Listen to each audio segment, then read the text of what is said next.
Isang pirma, isang pagguho. Ang paglayo ng lalaking kanyang sinasamba ay siyang simula ng habang buhay niyang pagdurusa. Pumayag si Erin Colette Canlas na pakasalan si Dalton Zack de Lu Garcia hindi lang dahil sa isang kontrata at hindi dahil sa malaking utang na loob sa ina nito. Pakakasalan niya ito dahil sa isang dahilan. Mahal niya ito. Tahimik siyang nagtiis, umasa at naniwala na balang araw matututunan din siyang mahalin ng bilyonaryong asawa. Ngunit sa pagpanaw ng ina ni Zack, nawala rin ang huling dahilan para manatili ito sa tabi niya. Isang pirma lang sa annulment papers, tapos na ang lahat. Para kay Zack, yon ang simula ng kalayaan. Para kay Erin, yon ang araw na tuluyan siyang gumuho. Sugatan at may lihim na dinadalang bagong buhay sa kanyang sinapupunan. Tumakas si Erin patungo sa ibang bansa sa tulong ni Aaron, ang stepbrother ni Zack na handang maging sandalan niya. Pagkalipas ng 4 na taon, isang bagong Erin ang nagbabalik. Hindi na ang aping asawa, kung hindi, isang sopistikada at matapang na career woman na haharap kay Zack para sa isang multi-billion project. Ngunit sa bawat titig at haplos ni Zack, pakiramdam ni Erin ay may nagbago. Wala nang dating mapanakit na asawa, kundi isang lalaking nagmamakaawang siya ay angkirin muli. Magpapadala ba si Erin sa init ng mga titig nito o papanindigan niya ang kanyang laban para sa kanyang anak? At paano kung ang lihim na 4 na taong tinago ng nakaraan ay tuluyan ng mabunyag? Isang mapagpalang araw sa lahat ng ating mga kakwento dito sa Ayesha TV. Kamusta kayo? Ako po ang inyong abang lingkod, si Miss Narrator Sandra, na muling sasamahan kayo sa isa na namang natatangi at kapanapanabik na kwentong hitik sa drama, pag-ibig at matinding revelasyon. Mga kakwento, hanggang saan mo kayang ipaglaban ng isang pag-ibig na ikaw lang naman ang nakakaramdam? Hanggang kailan mo titiisin ang sakit ng pagiging anino sa buhay ng lalaking tinuturing mo na sanang mundo? At paano kung sa oras na sumuko ka na, doon naman magsisimula ang pagtibok ng isang bagong buhay na magiging lihim mo mula sa nakaraan? Mula sa panulat ng ating nag-iisang tagagawa ng kwento, Boss Rainiel. Ihanda niyo ang inyong mga puso sa isang seryeng tikang magpapaiyak, magpapagalit at magpapakilig sa inyo. Ang tunog ng mga papalayong sasakyan na mga nakiramay ang tayong bumasag sa nakabibiging katahimikan sa loob ng mansyon ng mga De Lu Garcia.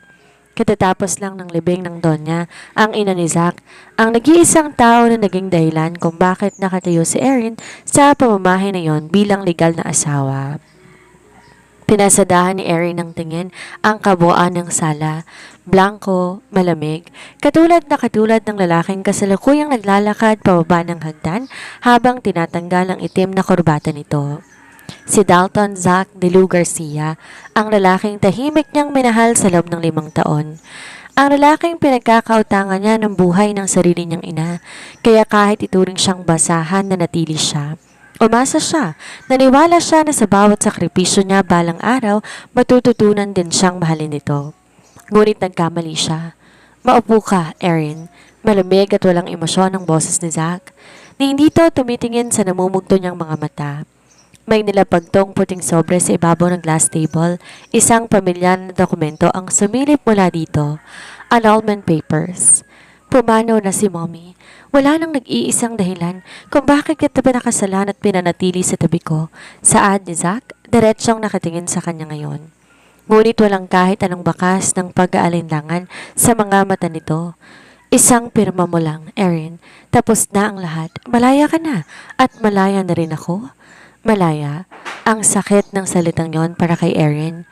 Para kay Zack, ang araw na tong simula ng kanyang kalayaan mula sa isang kasal na kailanman hindi niya ginusto. Ngunit para kay Erin, ito ang araw na tuluyan siyang gumuho. Sobra siyang nasaktan. Ang bawat letra sa dokumentong nasa harap niya ay parang mga patalim na sumasaksak sa natitira niyang pagkatao. Zack, nangangatog ang labi ni Erin. Pilit hinahanap ang boses na tila nawala dahil sa labis na pagkati. Ganon na lang ba yon? Sa loob ng 5 taon, wala ba talagang kahit kaunting halagang lahat ng ginawa ko para sa'yo? Isang mapait ng ngisi ang gumuhit sa mga labi ni Zack. Huwag natin lokohin ang mga sarili natin, Erin. Alam nating dalawa kung bakit ka nandito, utang na loob. Binayaran kong ospital ng nanay mo, kapalit ng pagpapakasal ko sa'yo para mapagbigyan si mommy. Ngayong wala na siya, wala na tayong dapat patunayan pa. Bawat salita ay parang kulog na nagpanginig sa buong katawan ni Erin. Doon niya napatunayan na kahit kailan hindi kayang tapatan ng utang na loob ang pag-ibig na kailanman hindi hiniling ng tumanggap. Dahan-dahan iniabot ni Erin ang mamahaling pluma na nasa tabi ng dokumento. Nanginginig ang kanyang mga daliri, ngunit pinilit niyang pinanatiling tuwid ang kanyang likod. Huminga siya ng malalim, pilit nilulunok ang bara sa kanyang lalamunan, kasabay ng pagdulo ng isang mapait na luha sa kanyang pisngi. Sa loob ng ilang segundo, natapos ang 5 taon ng pagtitiis. Erin Colette Canlas, isang pirma lang, tapos na ang lahat. Salamat sa 5 taon, Dalton Zack, bulong na Erin habang dahan-dahang tumatayo. Di niya na hinintay ang sagot ng lalaki. Tinalikuran niya to bitbit na isang maliit na maleta na naglalaman ng ilang piraso ng kanyang mga damit. Ang mga gamit na dinala niya bago pa man siya maging asawa ng isang bilyonaryo. Habang naglalakad, palabas ng tarangkahan ng mansyon, sa ilalim ng papasikat na araw naramdaman ni Erin ang biglang pag-ikot ng kanyang sikmura. Napakapit siya sa pader, napasapo sa kanyang tiyan. Ang matinding hilo at ang pamilyar na pakiramdam na ilang linggo niya nang nararanasan ay biglang nagkaroon ng malinaw na sagot sa kanyang isip. Nanginig ang kanyang kamay habang hinahawakan ang sariling tiyan. May nabuo palang sanggol bago sila tuluyang maghiwalay. Isang mapait ng ngiti ang sumilip sa mga labi ni Erin habang umiiyak sa gitna ng lansangan. Huwag kang mag-alala, anak. Ipaglalaban ka ni mommy. Lalayo tayo. Lalayo tayo sa tatay mo na kailanman hindi tayo ginusto. Malamig ang hangin na sumulubong kay Erin pagkalabas niya ng International Airport sa bansang Estados Unidos. Bitbit ang nag-iisang maleta at ang pusong sugatan. Bawat takbang niya ay parang may mabigat na kadena. Lito, takot at pagod ang nararamdaman niya, hindi lang para sa sarili, kundi para sa maliit na buhay na ngayon ay dahan-dahang nabubuo sa loob ng kanyang sinapupunan. Erin! Isang pamilyar at baritonong boses ang tumawag sa kanyang pangalan. Sa gitna ng makapal na tao, mabilis na lumapit ang isang matangkad at magandang lalaki, si Aaron DeLu Garcia, ang stepbrother ni Zack. Aaron! Sa sandali na makita niya ang pamilyar na mukha, parang bumigay ang mga tuhod ni Erin.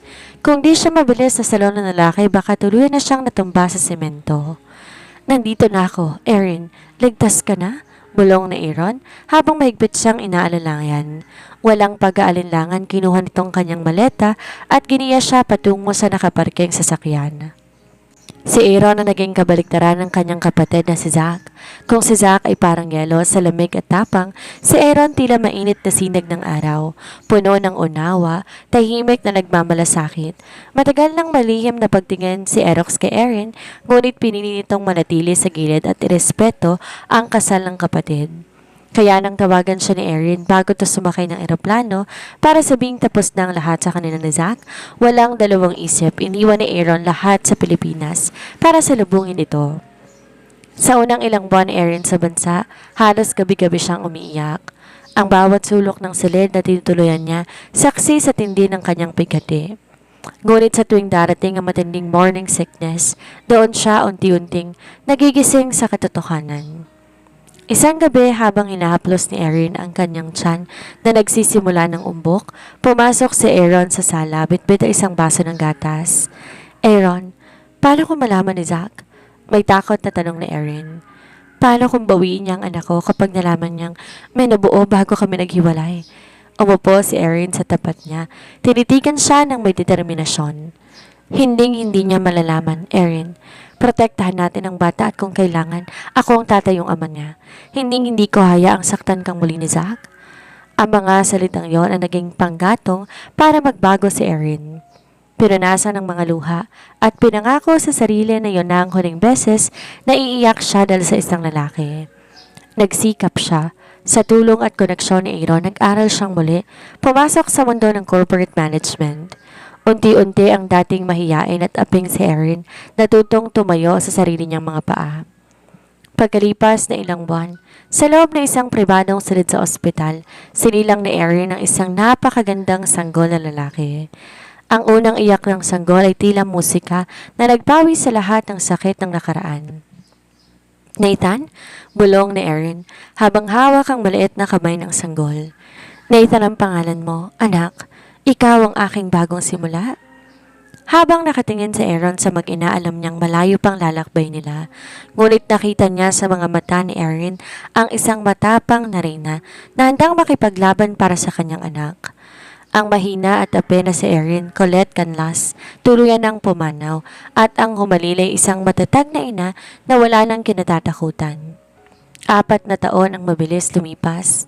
Sa loob ng 4 na taong yon, tuluyan ng binuo ni Erin ang kanyang nadurog na pagkatao. Hindi na siyang babaeng nakayoko kung lakaran. Hindi na siyang asawang pinaluluha lang sa isang sulok. Ngayon, siya na ang tumatayong senior project manager ng isa sa pinakamalaking international corporate firm sa Amerika at ngayon ang araw ng kanyang pagbabalik sa Pilipinas. Mommy, are we there yet? Isang malambing na boses ng 4 na taong gulang na batang lalaki ang humila kay Erin mula sa kanyang malalim na pag-iisip. Habang hila-hila niya ang kanyang mamahaling maleta sa carpeted floor ng NAIA terminal. Napangiti si Erin, binuhat ang anak na si Nathan. Kamukhang kamukha nito ang ama mula sa matatangkas na ilong, makakapal na kilay hanggang sa kulay tsokolating mga mata. Ngunit para kay Erin, si Nathan ay kanya lang, kanya at walang kahati. Yes, my prince, we're finally here. Seryoso ngunit may lambing na saad ni Erin. Nakasuot na isang eleganteng puting power suit, itim na designer sunglasses at ang kanyang buhok, maayos na nakapusod. Umaura ang otoridad at sophistikasyon sa bawat galaw niya. Huwag kang mag-alala, Nathan. Nandito si Tito Aaron. Nakangiting wika ni Aaron na naglalakad sa tabi nila bitbit ang iba pa nilang bagahe. Agad na sumamang bata kay Aaron ang buong puso nitong niyakap. Paglabas nila ng arrival gate, sinalubong sila ng mga bodyguard at ng pribadong sasakyan na inihanda ng kumpanya para sa kanila. Nilipat sila sa isang high-end penthouse sa Bonifacio Global City. Ang dahilan ng pagbabalik ni Erin ay hindi para magbakasyon, kundi para pamunuan ng isang multi-billion project sa pakikipagtulungan ng kanilang foreign firm sa isang dambuhalang korporasyon sa Pilipinas, ang De Lu Gracia Holdings, ang kumpanya ng kanyang dating asawa. Handa ka na ba, Erin? Seryosong tanong ni Aaron habang umaandar ang sasakyan sa gitna ng siksikang trapiko ng Maynila. Alam mong hindi may iwasan na magtagpo ang mga landas ninyo ni Zach. Ang proyektong to ang pinakamalaki sa kasaysayan ng kumpanya nila ngayon. Inalis ni Erin ang kanyang sunglasses, tumingin sa labas ng bintana. Ang kanyang mga matang dating puro ng takot at luha, palaban na ngayon. Handang-handa na ako, Aaron. Malamig na sagot ni Erin. Bumalik ako rito para magtrabaho, hindi para balikan ang nakaraan. Kung akala ni Dalton Zach siya pa rin ang hahanapin kong bilyonaryo, nagkakamali siya. Tapos na ang panahon akong umiiyak. Ngayon, negosyo ang hinarap ko at titiyakin ko, profesional ang magiging laro namin. Habang papalapit ang sasakyan sa puso ng syudad, ramdam ni Erin ang mabilis sa tibok ng kanyang puso. Hindi dahil sa takot, kundi dahil sa pananabik na ipakita sa lalaking sumira sa kanya noon na ang babaeng tinapon nito ay bumalik na bilang isang reyna na hindi nito kailanman kayang apihin o angkinin ng basta-basta. Ang huling palapag ng De Lu Gracia Tower, nababalutan ng matinding tensyon. Sa loob ng malawak at modernong boardroom, pinaliligiran ng mga naglalakihang salamin, tahimik na nakaupo ang mga board member at mga executive. Sa dulo ng mahabang mesa, seryoso at walang imik na nakaupo, si Dalton Zach De Lu Gracia. Mas lalo tong naging mukhang mapanganib at makapangyarihan sa suot nitong charcoal gray suit. Ngunit sa likod ng malamig niyang mukha, may kakaibang kaba sa kanyang dibdib. Ngayong araw darating ang kinatawan ng foreign investor para sa multi-billion project na magpapasya sa hinaharap ng kanyang kumpanya. Bumukas ang pinto ng boardroom. Unang pumasok si Aaron na agad nagpataas ng kilay ni Zach. Ngunit ang kasunod nito ang literal na nagpatigil sa pag-ikot ng mundo ng bilyonaryo. Isang babae na may marangyang aura, nakasuot ng fitted emerald green power suit at ang bawat takbang na puno ng kumpiyansa. Ang kanyang buka ay seryoso, Ang mga labi may suot na banayad ngunit matapang ng ngiti. Erin? Bahagyang napatayo si Zack sa kanyang upuan. Nanlalaki ang mga mata. Halos hindi niya makilala ang babaeng nasa harap niya. Nasa ng mahiyain, palaiyak at sorserbyenteng asawa na pinapirma niya ng papel 4 na taon nang nakakaraan. Ang nasa harap niya ngayon ay isang sopistikadang reyna. Good morning, gentlemen. And to you, Mr. De La Gracia. Formal at malamig ang boses ni Erin na umalingaw-ngaw sa bungsilid. Diretsong tumama ang kanyang mga mata kay Zack. Walang kahit anong takot, walang kahit anong panginginig. I am Erin Colette Canlas, the Senior Project Manager and Representative of Apex International. Pagpapakilala niya, sabay upo sa tapat na dulo ng mesa, katapat na katapat ni Zack. Umupo naman sa tabi niya si Aaron bilang kanyang Chief Legal Advisor. Di maalis ni Zack ang kanyang paningin kay Erin. Sa bawat paggalaw nito, sa bawat paglipat nito ng mga pahina ng dokumento, ramdam niya ang malaking pagbabago. Ngunit higit sa lahat, may iba pa siyang napansin. Ang mga mata ni Erin. Wala nang dating pagmamahal na nakasanayan niyang makita noon. Ang tayo naroon ay profesionalismo at matinding distansya. Shall we start, Mr. De La Gracia? Dynamic ang schedule ko ngayon at marami pa akong aasikasuhin. Untag ni Erin nang mapansing nakatitig lang si Zack sa kanya. Yes, of course. Medyo nauutal na saan ni Zack. Bagay na kinagulat ng kanyang mga kasamahan dahil kailanman hindi nauutal ang kanilang CEO. Nagsimula ang presentation. Buong talino at tapang na ipinaliwanag ni Erin ang mga plano para sa multi-billion project. Habang nagsasalita siya, di mapigilan ni Zack ang makaramdam ng halo-halong emosyon, pagkamangha, panghihinayang, at isang pamilyar na init sa kanyang dibdib na matagal nang nawala. Sa bawat tingin niya kay Erin, pakiramdam niya may nagbago sa sarili niya. Di na to gaya ng dating mapanakit at walang pakialam. Ngayon, nagmamakaawa ang kanyang mga mata na tingnan siya nito na higit pa sa pagiging magkatrabaho. Matapos ang 2 oras, natapos ang pagpupulong. Isa-isang nagsialisa ng mga board member maliban kina Erin, Aaron at Zack. Nang tumayo si Erin para ayusin ang kanyang mga gamit, mabilis na lumapit si Zack at tinawakan ang kanyang braso. Erin, kailangan natin mag-usap, hindi bilang magkatrabaho.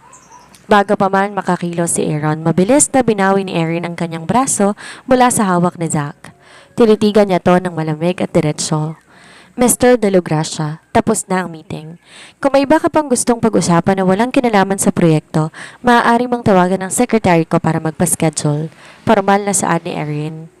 Huwag mong kalimutan, nandito ako bilang partner mo sa negosyo, hindi bilang babaeng basta mo na lang pwedeng hawakan at angkinin. Tinalikuran siya ni Erin at naglakad palabas kasama si Aaron. Naiwan si Zack na nakatayo sa boardroom, tulala, nasasaktan at unti-unting napagtanto na ang apoy na binaliwala niya noon ay siya nang tutupok sa kanya ngayon. Isang marangyang business dinner ang dinaos sa isang tanyag na 5-star hotel sa Maynila upang ipagdiwang ang matagumpay na unang yugto ng multi-billion project. Naroon ang mga naglalakihang negosyante, ngunit ang nakakuha ng pansin ng lahat walang iba kundi si Erin. Nakasuot siya na isang fitted black backless evening gown na lalong nagpalitaw sa kanyang maputing balat at hubog ng katawan. Sa kabilang dulo ng bulwagan, hawak ang isang baso ng scotch, hindi maalis ni Zack ang kanyang nagbabagang mga mata kay Erin. Ngunit ang mas nagpainit sa kanyang dugo ay ang lalaking walang hiwalay sa tabi nito, si Aaron. Nakita ni Zack kung paano hawakan ni Aaron ang bewang ni Erin habang pinapakilala to sa iba pang investors. Nakita niya ang matatamis ng ngiti ni Erin na kailanman din ito binigay sa kanya nitong mga nakarang araw. Ang selos na nararamdaman ni Zack ay parang lason na unti-unting sumasakal sa kanya. Hindi niya matatanggap ng babaeng pagmamayari niya noon ay masaya na ngayon sa piling ng kanyang sariling stepbrother. Nang magpaalam si Erin para magtungo sa powder room, agad binaba ni Zack ang kanyang baso at palihim itong sinundan. Pagkalabas ni Erin sa tahimik at madilim na hallway patungo sa parking lot para magpahangin, isang matigas na bisig ang biglang humila sa kanya. Bago pa man siya makasigaw, mabilis siyang sinandal ni Zack sa malamig na pader. Nilapitan siya ng gusto at kinulong sa pagitan ng dalawa nitong braso. Zack, ano ba? Bitawan mo ko! Galit na bulong ni Erin habang pilit tinutulak ang matigas sa dibdib ng lalaki. Sinong nagbigay sa iyo ng karapatan na magsuot ng ganyan kaiksing damit, Erin? Mababa, ngunit mapanganib ang boses ni Zack. Ramdam ni Erin ang mainit na hininga nito na may amoy ng alak. At si Aaron, ganyan na ba kayo kalapit? Pinalitan mo ba ako ng ganun kabilis, Erin, sa mismong kapatid ko pa? Isang mabait at sarkastikong tawa ang pinakawala ni Erin. Tinitigan niya si Zack ng diretso sa mga mata, walang bakas ng takot kundi purong galit at panunumbat. Pinalitan? Bakit, Zack? Nagmamayari ka ba? Malamig na banat ni Erin. 5 taon akong nagtiis sa tabi mo pero pinapili mo ako sa isang pirma ng papel. Ikaw ang nagtaboy sa akin. Ikaw ang nagpumilit na lumaya. Nagsisisi ako, Erin. Biglang pagsusumamo ni Zack. Lumambot ang boses at bakas ang tindi ng emosyon sa kanyang mga mata. Araw-araw kong pinagsisihan ang araw na hinayaan kitang umalis. Nang mawala ka, doon ko lang na-realize kung gaano kadilim ang buhay ko nang wala ka. Kaya pakiusap, sabihin mo sa akin na walang pumagitan sa inyo ni Aaron. Tumingin si Erin sa mga mata ni Zack. Ramdam niya ang tindi ng init na mga titig nito. Hindi na to ang dating Zack na mapanakit at walang paki sa kanya. Ngunit mas matindi ang proteksyon na binuo niya sa kanyang puso sa loob ng 4 na taon. Wala ka ng pakialam sa buhay ko, Dalton Zack. Matagal mo na akong pinalaya. Matigas na pahayag ni Erin. At kung sino man ang papasukin ko sa buhay ko, maging si Aaron man o ibang lalaki, wala ka na doon. Di nagtagal na karating sa kaalaman ng pamilyang De Gracia at ng high society ang balita tungkol sa pagbabalik ni Erin. At kung sino mang papasukin ko sa buhay ko, maging si Aaron man o ang ibang lalaki, wala ka na doon. Di nagtagal na karating sa kaalaman ng pamilyang De Gracia at ng high society ang tungkol sa pagbabalik nito. Ngunit ang mas mabilis kumalat ay ang usap-usapan na nahuhumaling muli si Dalton Zack sa kanyang dating asawa. Ang balitang to mabilis nakarating sa taong pinakaayaw na makita ni Erin sa buong buhay niya, si Amanda. Si Amanda, ang ambisyosa at tusong babae na matagal nang nag-aabang na maging reyna sa buhay at yaman ni Zack, ay halos mag-apoy sa galit ng mabalitaan ang eksenang naganap sa business dinner. Kinaumagahan habang abala si Erin sa loob ng kanyang pansamantalang opisina sa De Gracia Tower, biglang bumukas ng marahas ang pinto. Pumasok si Amanda nang may suot na mamahaling damit, makapal na kolorete at lumalagutok ang takong. Sabi ko na nga ba, ikaw nga ang impostorang balikbayan na yan. Matalim ang boses ni Amanda habang nakapamewang sa harap ng desk ni Erin. Dahan-dahang binaba ni Erin ang hawak na pluma. Hindi siya natakot. Sa halip, sumandal siya sa kanyang executive chair at tinitigan si Amanda mula ulo hanggang paa na parang tumitingin sa isang dumi sa sahig. Sinong nagbigay sa iyo ng karapatan na pumasok sa opisina ko nang walang appointment, Amanda? Malamig at kalmado ang boses ni Erin, ngunit may talim na nakakapaso. Opisina mo? Baka nakakalimutan mo kung sinong kinakalaban mo, Erin. Isang pirma ka lang sa annulment papers noon. Ibig sabihin, basura ka na sa buhay ni Zack. Asik ng higad. Unti-unting lumalapit at dinidikit ang mga palad sa lamesa ni Erin. Huwag mong akalain na porke bumalik ka na may konting pera at kasama ng basurang si Aaron, maaakit mo ulit si Zack. Ako ang kasama niya ngayon, Erin. Ako ang pakakasalan niya. Isang marahang tawa ang pinakawala ni Erin. Tumayo siya na mas lalong nagpagalit kay Amanda dahil sa kanyang tindig at tangkad. Naglakad siya pabalik sa lamesa hanggang sa magkatapat silang dalawa. Kasama mo siya? Pero bakit parang ikaw mukhang desperada ngayon, Amanda? Banat ni Erin, may pilyong itis sa mga labi. Kung sigurado ka sa pwesto mo sa buhay ni Zack, hindi ka susugod dito para mag-eskandalo. At para ipaalala ko sa iyo, ang proyektong hinahawakan ko ang bumubuhay sa kumpanya ng lalaking pinagmamalaki mo ngayon. Isang kumpas lang ng kamay ko pa pwedeng gumuho ang De Gracia Holdings. You bitch! Nanggigigil na tinaas ni Amanda ang kanyang kamay para sampalin si Erin. Ngunit bago pa man dumapo ang palad nito, mabilis na salon ni Erin ang kamay ni Amanda sa hangin. Mahigpit niya itong pinaluputan, sapat para mapaaray ang higad. Hinding-hindi mo na ako masasaktan muli, Amanda. Tapos na ang panahon na akong umiiyak sa sulok. Seryoso at mapanganib ang bulong ni Erin habang tinutulak papalayo ang kamay ng babae. Ngayon, lumayas ka sa opisina ko bago ko ipatawag ang security para kalad ka rin ka palabas ng building na to. Nakakahiya ka? Namumula sa galit at napapahiya na napahakbang paatras si Amanda. Tandaan mo to, Erin. Hindi pa tayo tapos. Padabog na lumabas si Amanda at binalagbag ang pinto. Pagkaalis nito, dahan-dahan huminga ng malalim si Erin. Napahawak siya sa kanyang dibdib. Matapang na siya ngayon, oo. Ngunit alam niya simula pa lang to ng mas matinding gulo na darating sa buhay niya at ng kanyang anak. Isang linggo, matapos ng eksena kay Amanda, nagtungo si Erin sa malawak na construction site sa labas ng syudad kung saan itatayo ang multi-billion project. Kailangan personal niyang inspeksyonin ang structural foundation. Ngunit hindi niya inaasahan na nandun din si Dalton Zack, nakasuot ng puting hard hat at seryosong nakikipag-usap sa mga inhenyero. Habang naglalakad sila sa loob ng isang malaking hindi pa tapos na konkretong gusali na magsisilbing central hub, biglang nagbago ang panahon. Ang kaninang sikat ng araw napalitan ng madilim na ulap at sa loob ng ilang minuto bumuhos ang isang napakalakas na bagyo. Ma'am, sir, sa loob po muna kayo ng temporary office room. Delikado po ang hangin sa labas. Sigaw ng head engineer bago tumakbo kasama na iba pang mga manggagawa para itabi ang mga kagamitan.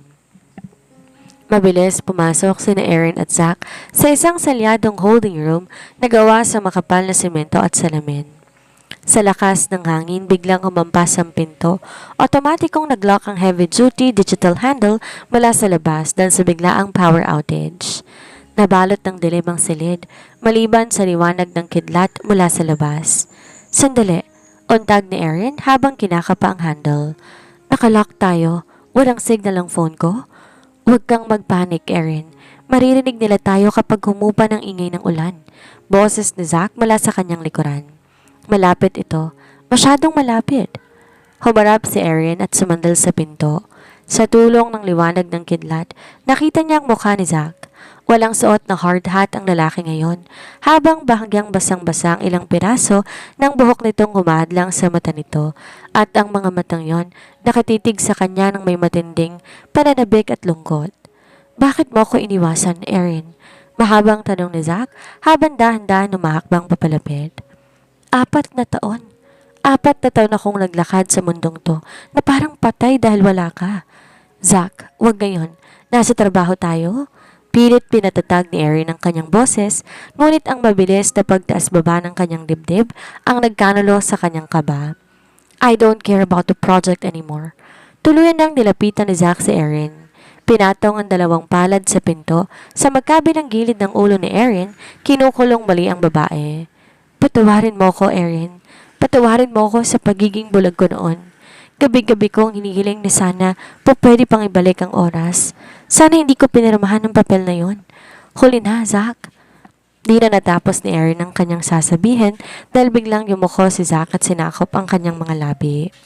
Yon ay isang halik na puno ng pagsisisi, pananabik at nag-aalab na pag-ibig. Isang halik na matagal nang kinatatakutan ni Erin dahil alam niyang kaya nitong tunawin lahat ng pader na tinayo sa kanyang puso. Ramdam niya ang init ng mga palad ni Zack na lumipat sa kanyang mga pisngi. Dahan-dahan ninaplos ang kanyang mukha na tila ba isa siyang napakahalagang mamahaling hiyas na ayaw na nitong mawala pang muli. Sa loob na ilang segundo, naramdaman ni Erin ang sarili na nagpapadala sa init ng mga titig at tamis ng labi ni Zack. Tumugon ang kanyang katawan sa pamilyar na haplos na matagal niya nang kinakailangan noon. Ngunit sa gitna ng tagpong iyon, bigla rumesbak sa kanyang isip ang alaala ng nakaraan. Ang araw ng libing ng ina nito, ang malamig na sobre sa ibabaw ng glass table, ang sarili niyang imahe na umiiyak sa lansangan habang buntis at walang matagpuan. Hindi na ako ang dating Erin. Gamit ang natitira niyang lakas, marahas na itinulak ni Erin ang dibdib ni Zack palayo. Kasabay ng malakas na kulog sa labas, isang malutong na sampal ang dumapo sa pisngi ng bilyonaryo. Pak! Napailing ang mukha ni Zack. Nababakas ang gulat at sakit sa mata nito habang hinahawakan ang kanyang namumulang pisngi. Huwag mo kong hinahalikan na parang may karapatan ka pa sa akin, Dalton Zack. Nanginginig sa galit at tensyon ang emosyon at boses ni Erin. Mabilis pinunasan ang sariling labi gamit ang likod ng kanyang kamay. Ang halik ng yan, para lang yan sa Erin na tanga at apinoon. Pero ang Erin na nasa harap mo ngayon, hindi mo na muling makukuha ng ganun kadali. Eksaktong bumukas ang pinto mula sa labas dahil sa tulong ng mga rescue team na may bitbit na flashlights. Agad naglakad palabas si Erin nang di man lang nililingon ng lalaking na iwang tulala at hawak ang sariling pisngi sa loob ng madilim na silid. Sabado ng hapon upang makabawi sa kakulangan ng oras para sa anak dahil sa abalang schedule ng multi-billion project, pinasya ni Erin na ipasyal si Nathan sa isang malawak at sikat na mall park sa lungsod. Hawak ang maliit na kamay ng 4 na taong gulang na anak. Nakaramdam ng kapayapaan si Erin habang pinapanood ang masayang ngiti ng bata. "Mommy, can I get that toy car?" Turo ni Nathan sa isang toy store na madadaanan nila. "Of course, my prince. Let's go inside." Nakangiting sagot ni Erin at pumasok sila sa loob. Habang abala si Nathan sa pagpili ng kulay asul na race car, nag-vibrate ang telepono ni Erin. Tumatawag ang kanyang sekretary tungkol sa isang urgent document. Dahil medyo maingay sa loob, bahagyang lumipat si Erin sa gilid ng estante ng mga laruan upang sagutin ang tawag. Habang ang mga mata ay nananatiling nakabantay sa anak na ilang hakbang lang ang layo sa kanya. Sa di kalayuan, naglalakad naman si Dalton Zack kasama ang dalawa niyang personal bodyguard. Kakarating sa mall para sa isang business meeting nang mahagip ng kanyang paningin na isang pamilyar na maliit na figura sa loob ng toy store. Huminto si Zack sa paglakad, parang may magnet na humila sa kanya para pumasok sa loob ng tindahan. Si Nathan, na kasalukuyang hawak ang napiling laruan, biglang nabitawan to ng aksidenteng masagi ng ibang bata. Gumulong ang laruang kotse sa sapatos sa isang matangkad na lalaki. Dahan-dahang yumuko si Zack, pinulot ang laruan. Pag-angat ng kanyang tingin, sinalubong siya ng mga matang may parehong kulay tsokolating kislap katulad ng sa kanya. "Here's your car, little buddy," malambing na saad ni Zack habang lumuluhod upang mapantayan ng bata. Ngunit nang titigan ng gusto ni Zack ang muka ng 4 na taong gulang na si Nathan, parang tumigil ang pagtibok ng kanyang puso. Ang makakapal na kilay, ang matangos na ilong, ang hugis ng panga, yun ang eksaktong mukha niya nung bata pa siya base sa mga lumang larawan na tinago ng kanyang unit na ina. Ramdam ni Zack ang isang kakaibang kuryente at pintig sa kanyang dibdib na hindi niya maipaliwanag. "Thank you, sir," magalang na sagot ni Nathan sa wikang Ingles, sabay ngiti na lalong nagpatibay sa hinala ni Zack. "What's your name?" Medyo nanginginig ang boses ng bilyonaryo habang dahan-dahang tinaas ang kamay upang hawakan sanang balikat ng bata. "Nathan!" Isang matalim at nag-aanalang boses ang pumutol sa tagpo. Mabilis lumapit si Erin. Agad na hinila si Nathan pabalik sa kanyang likuran. Tila isang leon na dumedepensa sa kanyang anak. Nanlaki ang mga mata ni Erin na makita kung sinong kausap ng bata. "Erin," bulong ni Zack habang dahan-dahang tumatayo. Tumingin siya kay Erin pagkatapos binalik ang tingin sa bata na nakahawak sa lilay ng damit ng ina. "Sino siya, Erin?" "Kamukha ko siya." "Kamukhang kamukha ko ang bata?" "Wala kang pakialam kung sino siya, Dalton Zack." Malamig at puno ng takot, ngunit matapang na sagot ni Erin. Ramdam niya ang panginginig ng sariling mga tuhod. "Huwag mong lapitan ang anak ko." "Anak mo? O anak natin?" Biglang taas ng emosyon ni Zack. Humakbang siya papalapit, ngunit mabilis umatras si Erin habang protektado ang bata. 4 na taon na siya, Erin.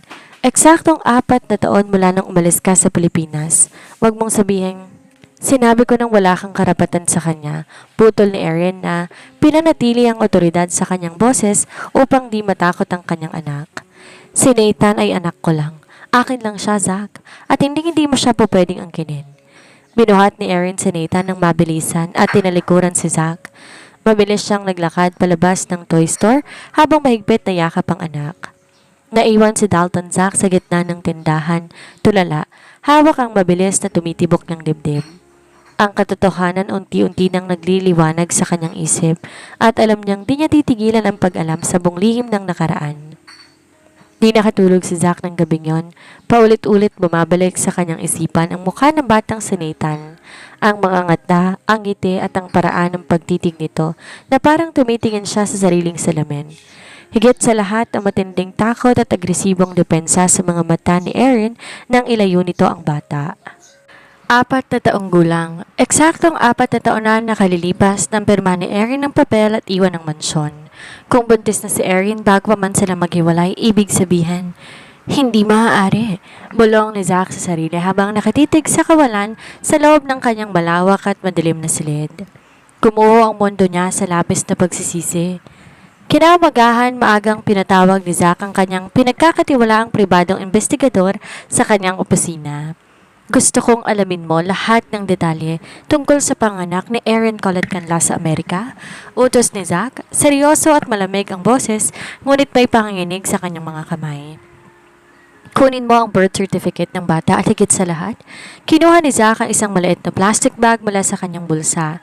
Naglalaman to ng ilang piraso ng hibla ng buhok ni Nathan na palihim niyang nakuha sa damit nito nang magkabunggo sila sa toy store. Gawan mo to ng DNA paternity test gamit ang sample ng dugo ko. I want the results as soon as possible. 3 araw ang lumipas na parang impyerno para kay Zack na hindi siya makatutok sa mga boardroom meeting ng multi-billion project. Sa tuwing makikita niya si Erin sa opisina, pilit itong umiiwas at profesional lang ko sumagot habang si Aaron naman palaging nakabantay sa gilid nito na parang isang matatag na pader. Hapon ng Webes nang bumalik ang investigador at ibinaba ang isang brown envelope sa ibabaw ng lamesa ni Zack. Sir, narito ng mga dokumento mula sa ospital sa Amerika kasamang resulta ng DNA test mula sa laboratorio. Ulat ng investigador bago tahimik na lumabas ng silid.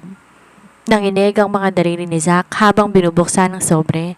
Unang lumabas ang kopya ng birth certificate ni Nathan. Sa espasyo para sa pangalan ng ama walang nakasulat, ngunit ang petsa ng kapanganakan nito ay eksaktong 7 buwan matapos silang maghiwalay ni Erin. Isang premature baby. Mabilis binuklat ni Zack ang kasunod na papel, ang DNA paternity report. Nilakdawan ng kanyang mga mata ang mga technical na termino hanggang sa dumating siya sa pinakahuling konklusyon sa ibaba ng pahina. Probability of paternity 99.99%. The alleged father cannot be excluded as the biological father of the child. Parang binuhusan ng malamig na tubig si Zack. Nanghina ang kanyang mga tuhod at napaupo siya sa kanyang civil chair habang hawak ang papel. Pumataka isang butil ng luha mula sa mga mata ng bilyonaryo, isang bagay na matagal nang hindi nangyayari. Si Nathan ay anak niya. Ang batang nakita niya sa mall, ang batang tinalikuran at nilayo sa kanya ay sarili niyang dugo at laman. Diyos ko! Napasubsob si Zack sa kanyang lamesa habang umiiyak ng tahimik. Sobra ang galit niya sa sarili. Habang nagpapakasasa siya sa kalayaan at karangyaan noon, si Erin lumayas na sugatan ng puso, nagtiis sa ibang bansa at mag-isang hinarap ang hirap ng pagbubuntis at panganak sa kanilang anak. At ang mas masakit pa para kay Zack, ang sarili niyang stepbrother na si Aaron ang naging sandalan at tumayong ama para sa bata habang siya walang kaalam-alam. Pinunasan ni Zack ang kanyang mga luha at tumayo ng may bagong determinasyon. Bakas ang pait at tapang sa kanyang mukha. Alam niya nagkasala siya ng malaki, ngunit ngayong alam na niyang katotohanan, hindi niya nahahayaan na ilayo pa sa kanya ang kanyang mag-ina, kahit kailanganin niyang lumuhod sa harap ni Erin para mapatawad lang siya nito. Hindi matanggap ni Amanda ang sunod-sunod na pagtatalo. Matapos siyang mapahiya kay Erin sa opisina, nalaman pa niya mula sa kanyang mga espiya na napatunayan na ni Zack na si Nathan ay sarili nitong anak. Alam ng higad na kapag tuluyang nagkabalikan sina Erin at Zack, maglalahong parang bula ang pangarap niyang maging asawa ng isang bilyonaryo at makuhang yaman ng mga delugrasya. Kung hindi mapapasakin si Zack, walang makikinabang sa kanya, lalo ng basurang Erin na yan. Nanggigigil na bulong ni Amanda sa loob ng isang madilim na sasakyan habang kausap ang 3 armadong lalaking binayaran niya ng malaking halaga. Kinaumagahan habang inihatid ni Erin si Nathan sa isang private daycare center sa BGC. Mabilis sumarang isang itim na van sa kanilang tapat. Bago pa man makasigaw si Erin, mabilis bumaba ang dalawang lalaki. Marahas siyang tinulak sa semento at sa pilitang kinarga ang umiiyak na si Nathan sabay sibat ng sasakyan. Nathan! Ang anak ko! Tulong! Hysterical na sigaw ni Erin habang pilit na tumatayo mula sa pagkakadapa. Duguan ang kanyang mga tuhod at siko. Nanginginig ang kanyang buong katawan habang tinatawagan si Aaron. Ngunit bago pa man niya matapos ang dial, isang text message ang pumasok sa kanyang telepono mula sa isang hindi kilalang numero. Kung gusto mo pang makitang buhay ang anak mo, pumunta ka mag-isa sa lumang bodega ng semento sa pier. Huwag kang magkakamaling magtawag ng pulis kung ayaw mong mamatay ang bata at ihanda mo ang pirma mo para sa tuluyang pag-alis sa bansa habang buhay. Di na nag-isip si Erin. Sa tindi ng takot para sa buhay ng anak, sumakay siya sa kanyang kotse at mabilis pinaharuruto patungo sa abandonadong pier. Samantala, mabilis ding nakarating balita kay Aaron na agad namang tinawagan si Zach. Sa kabila ng kanilang personal na alitan, nagsamang dalawang lalaki. Gamit ang GPS tracker na palihim inilagay ni Aaron sa sapatos ni Nathan para sa kaligtasan ng bata, natunto nila ang lokasyon ng van.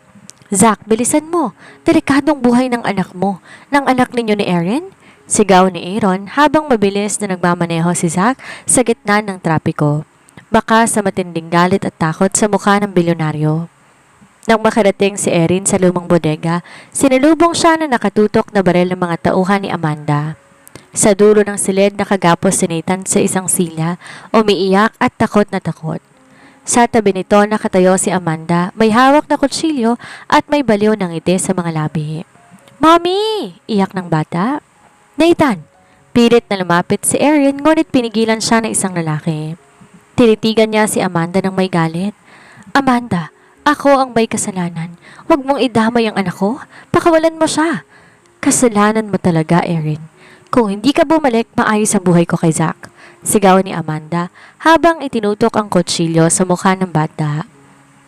Ngayon, pipirmahan mo ang kasunduan na hindi ka na babalik sa Pilipinas at itatatak mo sa utak ng batang yan na wala siyang ama. Biglang bumukas ng marahas ang pinto ng bodega. Pumasok sina Zach at Aaron na may kasamang mga security personnel. Nang makita ni Amanda si Zach, lalo tong naging desperada. Nanginginig ang kamay na hawak ang kutsilyo. Zach, huwag kang lalapit. Kung hindi, papatayin ko ang anak ng babaeng to. Hiyaw ni Amanda. Tuluyan nang nawala sa katinoan. Amanda, ibaba mong hawak mo. Maotoridad ngunit may kaba na sigaw ni Zach habang dahan-dahang humahakbang papalapit upang umakit ng atensyon. Huwag mong sakta ng bata. Ako ang harapin mo. Habang nakatutok ang pansin ni Amanda kay Zach, mabilis sumenya si Aaron sa mga bodyguard para dambahan ng mga armadong lalaki. Nagsimula ang kaguluhan. Nagkaroon ng suntukan at putukan sa loob ng bodega. Sinamantala ni Erin ang pagkakataon para takbuhin ang anak, ngunit sa sulyap ni Amanda nakita nitong makakawala si Nathan. Buong lakas na tinulak ni Amanda ang isang matalas at kinakalawang na bakal na nakasandal sa pader upang itumba to direkta sa pwesto ni Erin at Nathan. Erin, panoorin mo kung paano mamamatay ang anak mo, sigaw ng higad. Nanlaki ang mga mata ni Erin. Wala na siyang oras para iwasan ang bumabagsak na mabigat at matulis na bakal. Niyakap niya na mahigpit ang anak, pinikit ang kanyang mga mata, handang saluhin ang kamatayan para kay Nathan. Ngunit walang sakit na dumating. Sa halip, isang malakas na kalabog ng bakal at isang pamilyar na ungol na matinding sakit ang narinig niya. Dahan-dahang dinilat ni Erin ang kanyang mga mata.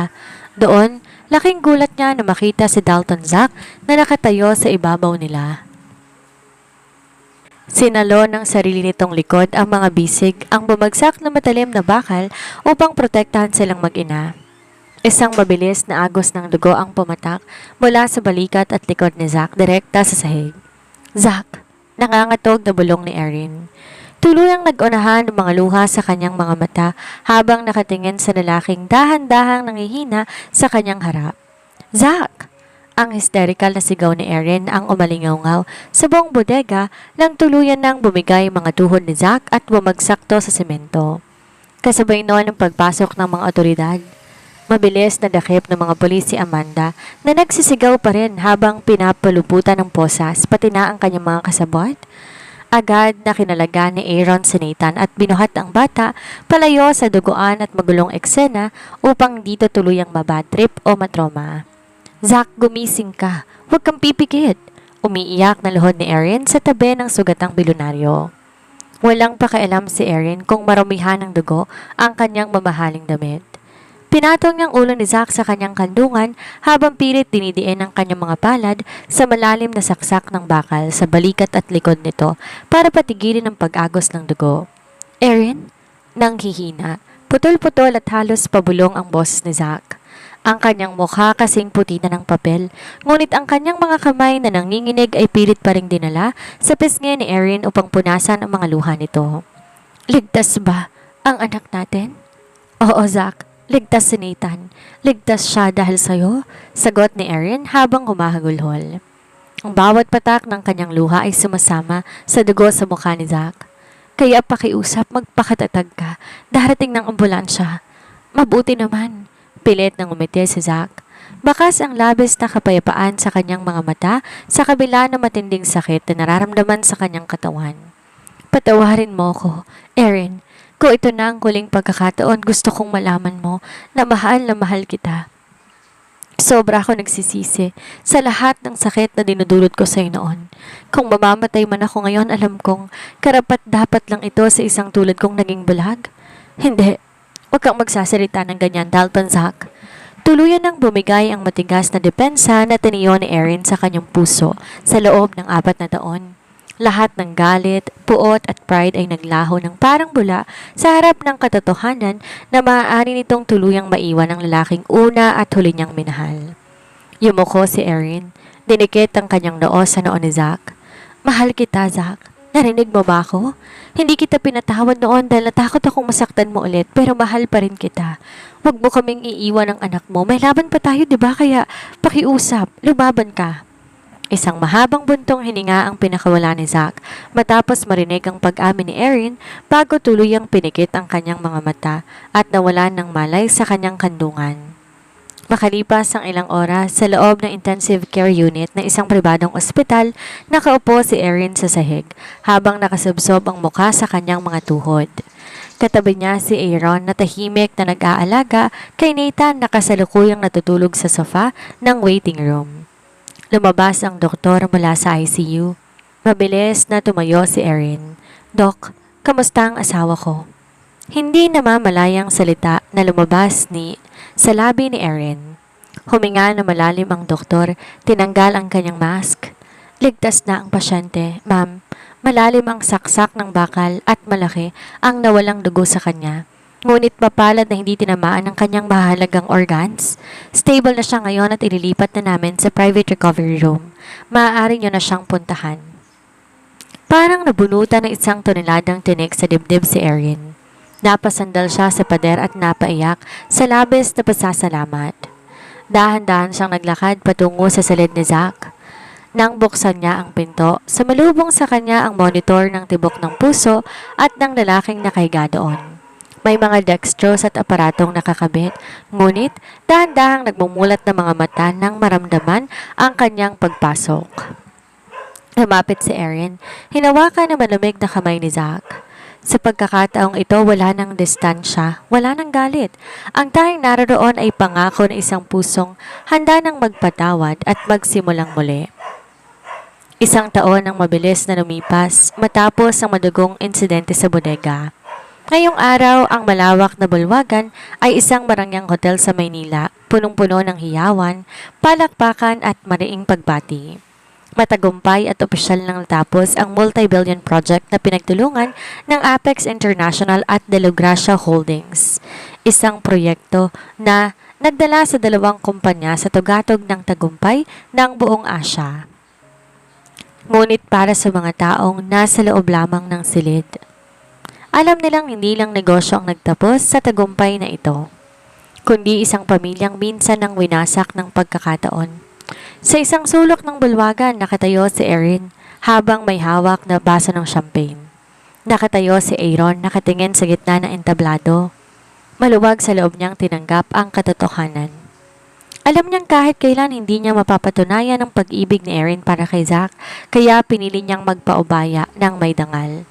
Nanatili siyang tahimik na kaibigan ni Erin at isang mapagmahal na Tito Aaron para kay Nathan. Ladies and gentlemen, panimula ng MC na umagaw sa atensyon ng lahat. Let us all welcome the CEO of De La Gracia Holdings, Mr. Dalton Zack De La Gracia, and his beautiful wife, Mrs. Erin Colette Canlas De La Gracia. Bumukas ang dumbuhalang pinto ng bulwagan. Unang naglakad si Zack na mukhang napakagwapo at makapangyarihan sa kanyang itim na tuxedo. Sa kanyang kaliwang braso nakakapit si Erin na nag-uumapaw ang ganda sa isang eleganteng white silk gown na tila ba isang reyna na handang magpasakop sa kanyang hari. At sa gitna nilang dalawa, akay-akay ni Zack ang 5 taong gulang na si Nathan na nakasuot din ng maliit na tuxedo na katulad ng sa kanyang ama. Pag-akit sa entablado, kinuha ni Zack ang mikropono. Tumingin muna siya sa kanyang mag-ina at baka sa kanyang mga mata ang nag-uumapaw na pagmamahal at labis na pasasalamat. Ang proyektong ito ay patunay ng sipag at talino ng bawat isa sa atin. Panimula ni Zack, ang kanyang baritonong boses ay umalingaw-ngaw sa buong bulwagan. Ngunit higit sa lahat ang tagumpay na ito ay para sa babaeng nagturo sa akin kung paano magmahal ng totoo. 5 taon ko siyang nasaktan. 4 na taon siyang nawala, ngunit sa huli, binigay niya sa akin ang pinakamagandang regalo sa buhay ko, ang patawarin ako at bigyan ang pamilyang to ng bagong simula. Binaba ni Zack ang mikropono. Sa harap ng dandang bisita, mga kamera at mga business partners, humarap si Zack kay Erin. Dahan-dahan siyang lumuhod sa isang tuhod habang si Nathan may iniabot na isang maliit na pulang kahon sa kanyang ama. Binuksan ni Zack ang kahon na nagsisiwalat na isang napakagandang diamanting singsing. Mas malaki at mas maningning kaysa singsing na binigay niya rito 5 taon nang nakakaraan dahil sa kontrata. Erin Colette, may panginginig ngunit puno ng determinasyon ang boses ni Zack. Noon, pinakasilan kita dahil sa utang na loob at kahilingan ng aking ina. Ngunit ngayon, sa harap ng ating anak at ng buong mundo, tinatanong kita, Erin, papayag ka bang pakasalan akong muli? Hindi na dahil sa kontrata, hindi na dahil sa obligasyon, kundi dahil sa totoong pag-ibig na walang katapusan? Naiyak si Erin sa labis na kaligayahan. Tumango siya habang pinupunasan ang kanyang mga luha. Yes, Zack, 1,000,000 beses na yes. Mahal na mahal kita. Mabilis na tumayo si Zack. Sinuot ang singsing sa daliri ni Erin at hinila ang asawa para sa isang matamis at madamdaming halik na sinalubong ng malakas na palakpakan ng lahat. Binuhat din ni Zack si Nathan na sumali sa kanilang yakap. Wala na ang dating takot. Wala na ang dating ape. Ang kwentong nagsimula sa isang pirma ng pagguho at nagtapos sa isang habang buhay na sumpaan ng pag-ibig, ang bagong simula ng pamilya De La Gracia na kailanman hindi na muling matitibag ng kahit anong lihim ng nakaraan. 1 taon matapos ang kanilang muling pagpapakasal, tuloy nang bumalik ang ligaya at ingay sa mansyon ng mga De La Gracia. Wala nang malamig at blankong aura ng bahay. Pinalitan to ng may kortinang may aliwalas na kulay, amoy ng masasarap na luto ni Erin at ang walang katapusang takbuhan ng 5 taong gulang na si Nathan. Sabado ng umaga, ang sikat ng araw ay banayad na pumapasok sa malawak na glass wall ng master's bedroom. Dahan-dahang nagmulat na mga mata si Dalton Zack. Isang matamis ng ngiti ang agad gumuhit sa kanyang mga labi nang maramdaman ng pamilya na mabangong buhok na nakasubsob sa kanyang dibdib. Si Erin, na mahimbing pa ring natutulog habang isa nitong binti ay nakadagan sa kanya. Hinalikan ni Zack ang noo ng asawa bago dahan-dahan bumangon para hindi ito magising. Lumabas siya ng silid, nagtungo sa kusina upang maghanda ng kape. Ngunit laking gulat niya na makita ang kanyang stepbrother na si Aaron sa sala. May bitbit na malaking kahon ng mga laruan at kasalukuyan nakikipag-high five kay Nathan. Tito Aaron, look! Daddy bought me a new robot yesterday. Pagmamalaki ng bata. Wow, big boy ka na talaga. Pero mas maganda tong dala ko. Galing pang Amerika. Nakangiting sagot ni Aaron, sabay gulo sa buhok ng pamangkin. Napadekwatro ng dako si Zack at sumampadal sa hamba ng pinto ng kusina. Aaron, Ang aga mo yata para mambulabog sa bahay ng may bahay. Biro ni Zack, bagamat wala nang bakas ng selos o galit sa kanyang boses. Sinasamantala ko lang habang tulog pa ang asawa mo. Mas mabilis kasing kausap si Nathan eh. Ganting asar ni Aaron. Sabay tayo upang salubungin ang kapatid. Nagkamayan ang dalawa, isang simpleng kilos na nagpapakita ng malalim na kapayapaan at pagtanggap sa kanilang pamilya. Salamat sa pagbisita, Aaron. Malaki ang utang na loob ko sa'yo sa pag-aalaga sa kanila noon. Seryosong sagot ni Zack na may tapat na pagkilala sa taong nagdaan. Wala yun, Zack.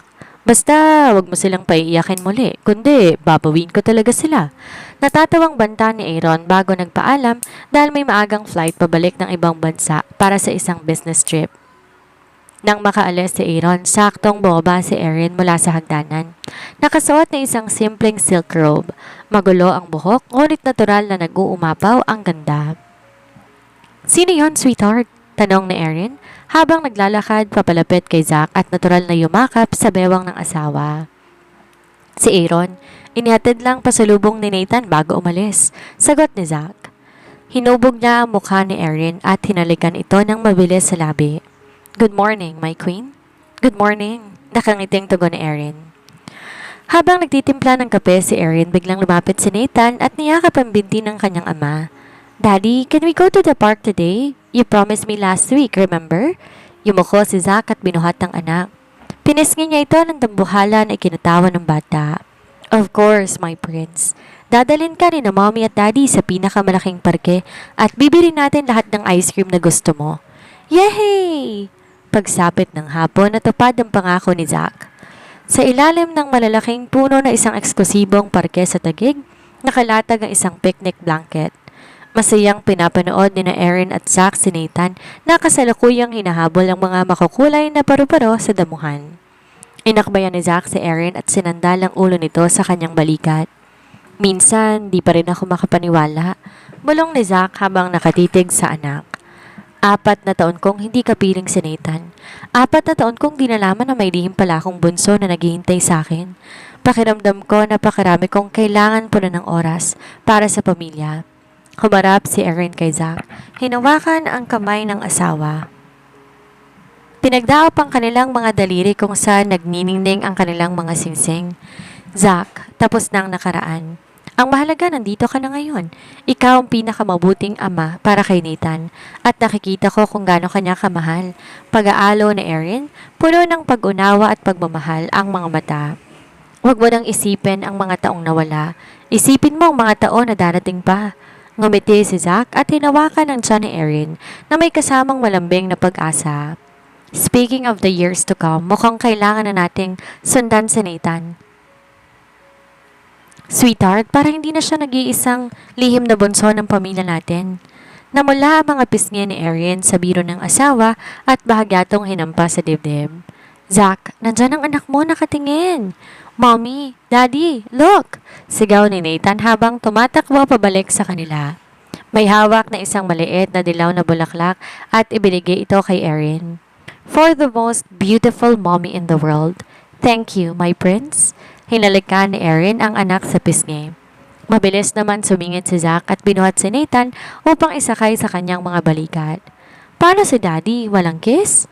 Humalakak ang bata at hinalikan din si Zack sa pisngi. Sa ilalim ng papalubog na araw, ang tatlo ay naglakad pabalik sa kanilang sasakyan. Magkakahawak ang kamay, may mga ngiting bakas ang tunay na kaligayahan at isang pamilya na binuo ng pagpapatawad na ngayon handa nang harapin ang bawat bukas ng magkakasama.